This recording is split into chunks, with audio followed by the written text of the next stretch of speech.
ઉત્તર ગુજરાતના મહેસાણા જિલ્લામાં કડી શહેરમાં ક્ષત્રિય સમાજના યુવાન પર થયેલા જીવલેણ હુમલાના બનાવને લઈને સમાજમાં ભારે રોષ જોવા મળ્યો હતો।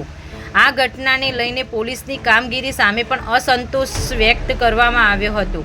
આ પૃષ્ઠભૂમિમાં આજે તારીખ 30/3/2026 ને સોમવારે બપોરે 12 કલાકે મહેસાણા મેસાજી ચાવડા પ્રતિમા ખાતે ઠાકોર દરબાર સમાજ ક્ષત્રિય દ્વારા એક વિરોધ કાર્યક્રમ યોજાયો હતો, જેમાં મોટી સંખ્યામાં સમાજના લોકો જોડાયા હતા।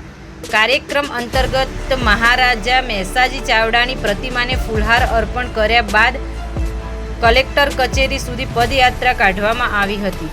ત્યાં જિલ્લા કલેક્ટરને આવેદનપત્ર પાઠવી સમગ્ર ઘટનાની યોગ્ય અને નિષ્પક્ષ તપાસ કરવાની માંગ કરવામાં આવી હતી। સમાજના આગેવાનો દ્વારા પોલીસ તંત્ર સામે કડક કાર્યવાહી કરવાની અને આરોપીઓને તાત્કાલિક ઝડપી કાનૂની કાર્યવાહી કરવાની માંગ ઉઠાવવામાં આવી હતી। કાર્યક્રમ શાંતિપૂર્ણ માહોલમાં પૂર્ણ થયો હતો, પરંતુ સમાજે ચેતવણી આપી હતી કે જો યોગ્ય કાર્યવાહી નહીં થાય તો આગામી દિવસોમાં વધુ ઉગ્ર આંદોલન કરવામાં આવશે। વધુ સમાચારોને અપડેટ્સ માટે જોતા રહો online TV news. Reporter Renuka Thakor અને ફારૂક મેમન સાથે ખેરાલુ।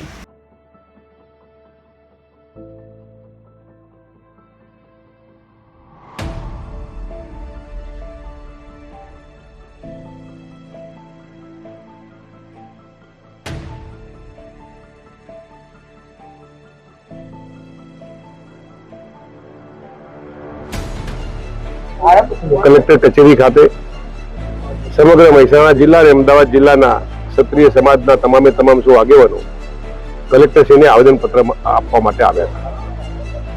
આજથી 25 દિવસ પહેલા કડી મુકામે જે બનાવ બન્યો અને મનીષભાઈના દીકરા યુવરાજને જે ઢોળ માર મારવામાં આવ્યો, એ કૃત્ય તમે કદાચ કેમેરામાં જુઓ તો આપણે જોઈ પણ ના શકીએ। એના શરીરની અંદર 40 ફ્રેક્ચરો કરવામાં આવે, છતાંય આ મહેસાણાની પોલીસ એ સાચી તપાસની દિશા તરફ જતી નથી। એના કારણે સમગ્ર ક્ષત્રિય સમાજમાં રોષની લાગણી ફેલાયેલી છે। આજે જે ક્ષત્રિય સમાજ દ્વારા જે રેલી કાઢી અને કલેક્ટરશ્રીને આવેદનપત્ર આપવામાં આવ્યું, ત્યારે અમારે કોઈ સમાજ સામે વાંધો નથી, કોઈ સમાજને આમાં લેવા દેવા નથી। જે લોકોએ આ કૃત્ય કર્યું છે એ કૃત્ય કોના કહેવાથી કર્યું છે, એવા તોમતદારોને કોણ સાથ અને સહકાર આપે છે? રાજકીય માણસના સથવારે જો તમે આવા ગુનેગારોને સાવરવામાં આવે અને એવા ગુનેગારોને સાવરી એનું નામ નથી આવતું, એના કારણે તમામે તમામ ક્ષત્રિય સમાજમાં જે રોષ છે એના કારણે આ રેલીનું આયોજન કરવામાં આવ્યું હતું। અમે કલેક્ટરશ્રીને વિનંતી કરી છે અને ડીએસપીને પણ વિનંતી કરવા માગીએ છીએ કે જે સાચા ગુનેગારો હોય એનું એફઆઈઆરમાં નામ આવે, 307 દાખલ કરવામાં આવે અને એક પણ નામ ખોટું ના આવે એની ચિંતા સાથે આમાં તમે આગળ વધો। એટલા માટે તમામે તમામ ક્ષત્રિય સમાજના આગેવાનો આજે આ રેલીના સ્વરૂપે આપના તેઓ આવેદનપત્ર આપવા માટે આવેલા।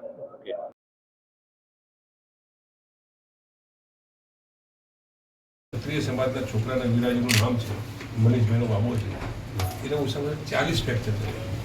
કેટલા? 40 ફ્રેક્ચર।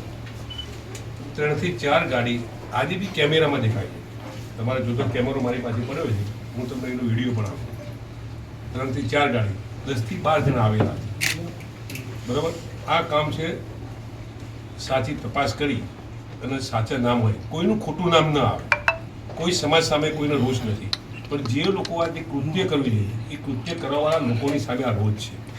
પોલીસ આજ દિન સુધી જે 3 થી 4 જણને તપાસ 3 થી 4 જણ જે પકડાય છે, પછી કોઈ આગળ તપાસ કરતી નથી અમારી દ્રષ્ટિએ, બરાબર। વધતા બીજું કે દાખલા તરીકે આટલા બધા 40 જેવા ફ્રેક્ચર થયા હોવા છતાંય 307ની કલમ દાખલ કરતા નથી। કોના કહેવાથી કરતા નથી? આ જે ગુનેગારો છે એને કોનો સહારો છે, કોણ રાજકીય પાર્ટીનો, કયા રાજકીય પાર્ટીના લોકો એને સાવરે છે, એની સામેનો અમારો બધાનો રોજ છે। સાચા નામ હોય એ પોલીસ ગોતી અને લાવે, એના અનુસંધાને તમામે તમામ ક્ષત્રિય સમાજના આગેવાનો આપને આવેદનપત્રમાં આપવા માટે આવે છે। વિનંતી પણ કરીએ છીએ કે એક પણ માણસનું કોઈનું ખોટું નામ ના આવી જાય। જે સાચા લોકો હોય, જે સાચા તોમતદારો હોય એને જે કાયદેસરની જે કલમો લાગતી હોય એ કલમો એમને લગાડે એવી વિનંતી આપણે કરવા માટે અને આપણા દ્વારા તમે ડીએસપીને તમે કહો સરકારમાં તમે મોકલો એ આપવા માટે આવ્યા છે.